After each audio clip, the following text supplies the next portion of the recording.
Isusu zvatiri kuita zvikuru kukurudzira vanhu vakuru, especially vana baba, kuti musarodze vana vachiri vadiki.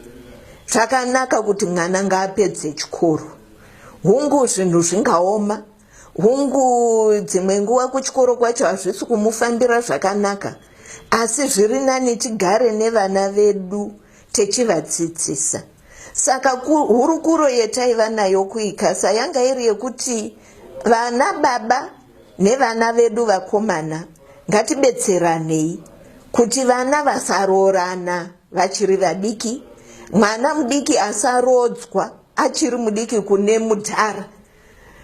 Ngatiitei kuti vana vedu vakure vari muchikoro. Uyezve takatarisira kuti mwanasikana akaita nhumbi achiri mwana mudiki anokwanisa kurwadziwa ndiyo zvakanyanya, anokwanisa kuita mwana anenge ariwo mudiki diki achazokurawo achishupika. Saka vana ngavakure kusvika pakuita munhu mukuru vasati vaita vana ivo pachezvavo.